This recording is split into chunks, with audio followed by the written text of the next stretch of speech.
This video is sponsored by Squarespace. Sensationalized headlines are a dime a dozen. And it takes quite a bit to get me to click on something and get me intrigued. But when I saw the headline, if you have time for just one romance novel, make it this one, I have to say even I was intrigued. I came across this initially on Instagram. I believe the author was reposting, and I was like, you know what? I think I'm intrigued enough to set aside all video plans for this here Wednesday. Take up this book, read it, and see if it really is the only romance that you need to read this year. I did click into the article. I did spend the $4 introductory offer and see why this opinion writer liked this book so much. The little blurb I snipped says, August Lane is a second-chance romance and a powerhouse of the genre. Sullen, smoldering ember that's one breath away from blazing into an inferno. To be honest, I'm a little mad you're reading my column and not this book right now. Well, I guess we can remedy that together and see if this book really is the one romance novel you have to read this year. 6 chapters into August Lane, and I feel like we are far from best book of the year territory. However, we have many more chapters to go, so fingers crossed that things look up, though I can't say that I'm hating what I am getting from this book so far. I did decide to pick up the audiobook because I heard it is the superior way to consume this story. I think that it is kind of the way to go. There's a podcast component that we are getting spliced in, and it feels like an actually produced podcast. The podcast host is like British, the narrator is British. It makes for a better, I think, reading experience. Not that you couldn't put on a British accent in your head, I suppose, when reading with your eyeballs, but this book follows August, Jojo, and Luke. August is the daughter of Jojo Lane, who is a Black country music star who rose to fame, say 20-ish years ago, and is still thriving in the spotlight. Was and is a trailblazer in the genre, even though she got some hate early on in her career for being a Black country music star. Now she is going to be honored, I believe, in the Country Music Hall of Fame. Her daughter, however, August, living back in Jojo's hometown, it's where she grew up. It is where she started her music career, kind of. We actually don't know if it actually took off. We're not that far into the book, but August has always kind of wanted to follow in her mother's footsteps. She loves country music. She loves creating music, and she has this book of lyrics that she has been kind of carrying around with her. Being the daughter of Jojo Lane does not make it easy for our heroine. People around her don't like country music. People around her kind of, I don't want to say shit talk her mother, but definitely are not as receptive. I mean, I feel like it makes sense. I feel like anyone who probably has a famous parent gets a little bit of shit from their peers.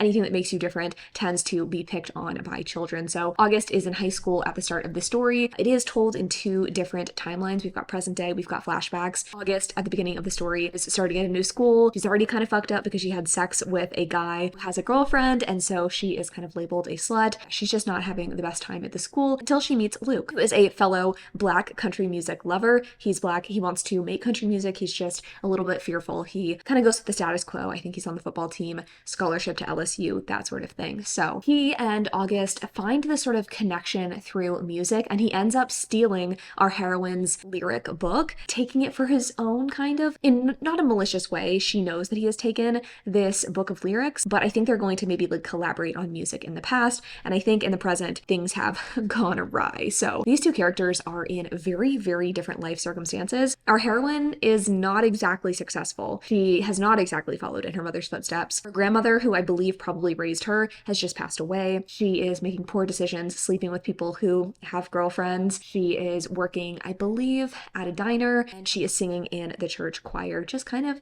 having a chill life, even though she's kind of falling apart at the seams with grief. Luke is a recovering alcoholic who is really not doing well in his career, not making very much money. He has been married for 10 years, but not with the woman he's been married to for a very long time. He wants to get a divorce from her. It's all kind of messy. Everybody is in, I don't want to say dire straits, but in kind of bad shape. Everything kind of changes though when Luke gets offered the opportunity of a lifetime to sing his one-hit wonder sort of song and be the opener for Jojo Lane. I can't recall if this is going to be a one-time event or if it's going to be just for her induction into the Country Music Hall of Fame, but he's getting this incredible opportunity. But he also is wanting to do something fresh and new. Our heroine decides that she is going to help him despite her better judgment, because what we have come to find out is he has stolen one of her songs, basically, and that is the song that he got famous with. He has never been good at writing music by himself. He never really had this like big hotshot career that he wanted to have. Our heroine is also not having the career she wanted to have, so she's like, you know what,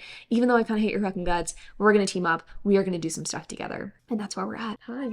This is the first video that you're clicking on of mine. I have a deaf cat who screams quite a bit. I have to say so far, opinion-wise about this book, is that it definitely does have the sullen, smoldering tone that our New York Times editor said that it does. I don't feel like at this point either of our main characters are particularly sympathetic or characters that I am particularly interested in. They're the kinds of characters that make the same mistakes over and over again, so I would love to see some growth on the part of either of them, and I guess we'll see how that goes as the book carries on. I do need to read more of the book to get there. Me and Binky will see you in a little bit. So things are getting a little bit more interesting in that we're getting more backstory for our hero and heroine, and we're starting to understand why they are such damaged individuals in the present day. It's not that neither child was wanted, but neither child was necessarily planned for. And I think that that is a big theme in this book, and I'm curious to see how it's explored more as we carry on into the story. Hero and heroine have complicated relationships with their parents. We're just now finding out more about Luke and his relationship with his parents. Didn't necessarily want him, and he has had to kind of live with that fact for his entire life. And our heroine, mom got pregnant with her at like 15 and never really wanted to be a parent. Maybe not never wanted to be a parent, but she definitely didn't raise her child, and heroine's grandmother ended up raising her. So both of these kids are feeling that sense of not belonging in their families, and also just like not belonging, generally speaking, in the world. Neither of them are very accepted by their peers. They're growing up amongst a lot of white kids, and they have interests that are not necessarily the status quo. So they really are finding a lot of solace in each other in writing these lyrics and in coming together. And in the scene and the chapter that I just read was in the past in 2009. These two are trying to songwrite together, and our hero kind of shows up drunk. He is definitely having a hard time coping with the things that are happening to him, and I mean, we know he's an alcoholic when he is an adult, something I guess that has kind of plagued him his entire life. So I think that is probably the most interesting development of this part of the book. I am also kind of enjoying the podcast tidbits from JoJo, our heroine's mom, getting her insights into her career and what she likes and doesn't like. She does mention that she actually hates songwriting, which I find interesting since that's what August is so into. There's also I don't want to say burgeoning sexual chemistry between these two. I'm sure it's kind of already been baked in there, but we are really getting to see longing between these two, especially our heroine. She's like kind of hard up. I don't want to say hard up for Dick, but kind of. They're like songwriting, they're kind of living together, breathing this music together, and he's cooking, and he's just such a good guy, and she can't help but be attracted to that, and they have this like steamy makeout session, and yeah, she's kind of like wondering where things are gonna go, even though she doesn't want to like enter into something because she doesn't feel ready and isn't ready to be vulnerable. So, definitely an emotional depth to the story that I have been lacking in a lot of the romances I've been reading this year. It is something that I think really sets this apart from other romance novels, and as I'm reading this book, I'm trying to view it as objectively as I can, and or see what other people could see in this book and how it maybe differs from some of the other romances that are being published. That's not to say that every romance is, shallow and vapid. I read romance on my channel because it's what I genuinely enjoy, and I think that romance can have a lot of depth, but a lot of the things I've been picking up this year in particular have been kind of frothy rom-coms, and I think that also speaks to the time of year it is. It is summer. A lot of the books being published right now are kind of beach reads, and that makes sense that publishing would, go with the seasons, but that's kind of what I've been picking up lately, and this definitely feels a little bit more autumnal, if you will, a little bit more grounded and emotional. And even The Art of Scandal, this author's first book, even though it had a little bit more fun to it, it was also pretty deeply emotional for an older woman kind of romance. So I'm liking this. I think I am liking it more the more the book carries on. Very interested to see how our hero and heroine grow over the course of the story, in their character journeys and in their careers. One thing that I know would probably help both of them in their careers would be a beautifully designed website like they could get with the sponsor of today's video, Squarespace. Squarespace is the all-in-one website platform for entrepreneurs to stand out and succeed online. Whether you're just starting out or looking to grow, Squarespace makes it so easy to create an absolutely beautiful website, engage with your audience, or sell things all in one place. I've mentioned it once, I've mentioned it twice, I'll mention it a million times at this point, but I really do think everyone could use a website. Hero and heroine of this book, for instance, could use websites to,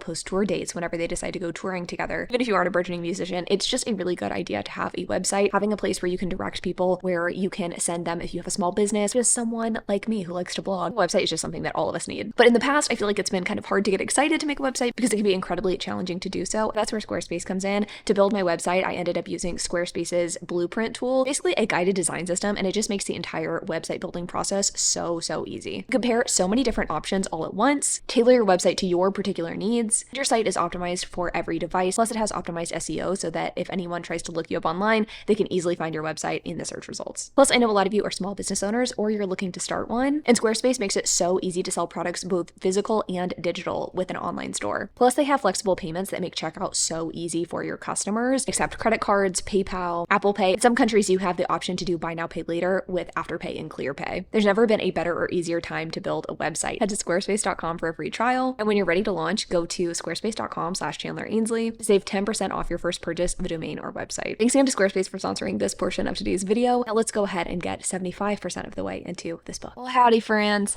I actually finished it. I know, I'm so sorry. Actually, I'm not sorry at all. I feel like I didn't have much to say at that 75% mark. I needed to finish the book, give you my final thoughts and feelings, and let you know if this really is the only romance that you need to read this year. Yes, but also no. But yes? Where to even begin? Also, I feel like the tone has totally changed. I got dinner in me, and so I am thus in a better mood. So I will say I was intending to make this like super cinematic and take you to the lake with me, and I would film with my mini mic, and it was raining, so that didn't happen. You didn't need that explanation, but there you go. I feel like this book definitely took a turn at the 50% mark, and everything sort of opened up. And by that I mean we really start getting more insight into the characters and their background that I was, up until that point, kind of unconvinced we would get. I think I'm just so, I don't want to say burnt out with romance, but I think that I have been so discouraged by some of the romances I've picked up lately. Get excited to get into those hidden depths, to get back to this kind of like golden age in my mind of romance. Our authors tried really fucking hard to like pull on your heartstrings. And sure, I think that some of that's manufactured and can come off corny. I think that around like the 2016 to 2019 time period, Kindle Unlimited specifically,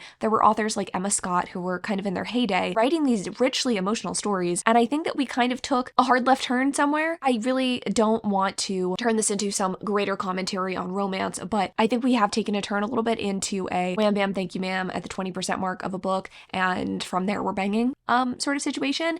And it's not the sex really that's the problem. It's the fact that we're not actually getting emotional connection, and it's more about being titillating, right? I don't mean to be a purist, but like that's what I personally desire and crave in romance. I think romance is more than just the sex scenes, okay? The book heads in a direction that I really appreciated. We get so much insight into Luke and August and their family structures. What I found especially compelling was August's relationship with her mother. And I read a few Goodreads reviews that said they were frustrated with August and how she was a bit of a doormat, and I felt like all of her actions and reactions to everything that happened to her were incredibly believable. If your mom had you at 15, was never really around, never really gave you any validation, and you were just hanging on her every word whenever she came around, I think it would be hard for you to form bonds with people because you'd be afraid that someone would leave or wouldn't actually care about you. It seemed like so much of August's time was spent in trying to get her mom to care, and seeing her feel finally liberated at the end was so cathartic and such a balm. And again, another thing that I don't see as often as I'd like to in a romance, an actual character journey, right? Yes, these two are supposed to find something in each other, and they are supposed to have a journey together, which they do. But the bigger thing, in my humble opinion, for a romance is that I want to see the characters grow and change. Love should be a vehicle for that, right? And in this story, I think that was executed flawlessly. Seeing Luke as well heal his relationship with his family was also really nice. We find out was abused by his family, and he had a complicated relationship with his brother. That ends up getting mended, which I found really delightful, and I don't think that's really a spoiler to say. I don't think knowing that information will lessen your enjoyment of the story, but obviously, in addition to all of that, the romance was quite charming. I really enjoyed August and Luke's relationship. Loved their physical chemistry. It was very spot on. It was hot. It was steamy. It was passionate. But the way that these two complemented each other very well, there for each other through hard times in the past and in the present, and the way that they unconditionally supported each other was absolutely stunning. Very clearly, these are two people who didn't have the love and care that they deserved growing up, but they found it in each other and again in adulthood. It was incredibly puzzle piecey and incredibly charming. Where does that leave us? Is this the only romance that I think you should pick up this year? Is it my favorite romance of the year? No,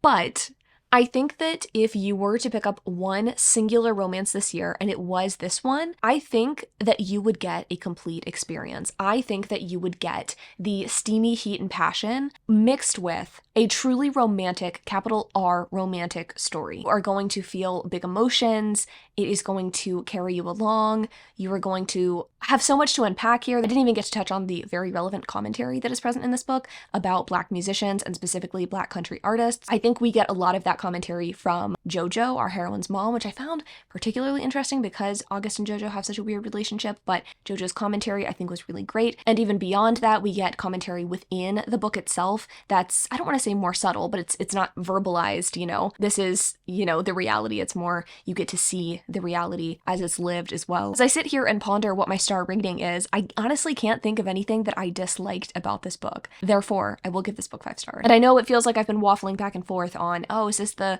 only romance you need to read? I think my thoughts and feelings, my official thoughts and feelings are, if you were to pick up only one romance this year, I think this would be a very good choice. But I would urge you to explore all of the other videos on my channel where I speak about the new romance releases that are coming out in 2025 and potentially open your heart and mind to romance if you have not been convinced to read one. I had a very fun time doing this. I felt like the proclamation from our editor was bold but eye-catching, and in some ways I kind of agree with her assessments. It does make me curious, I guess, about more recommendations from this reviewer. If you'd be curious, I have seen that she has a couple of different articles, a few different articles. I think she's like the head romance reviewer for the New York Times, not entirely sure, but she has curated a best books, best romances specifically of 2025 so far list. If you'd like to see me explore that, let me know. I could either do it here, or if only a few of you are interested, I will go ahead and do it over on Patreon. But I am very curious to see how many other hidden gems she's got in her arsenal, because I do think this book is going to be criminally underread. And I think regardless of if this is the only, you know, romance you read this year, I do think that you should give this one a go. So I think I'll leave us here. Thanks so much for watching this video. I love y'all so much, and I'll see you in the next one.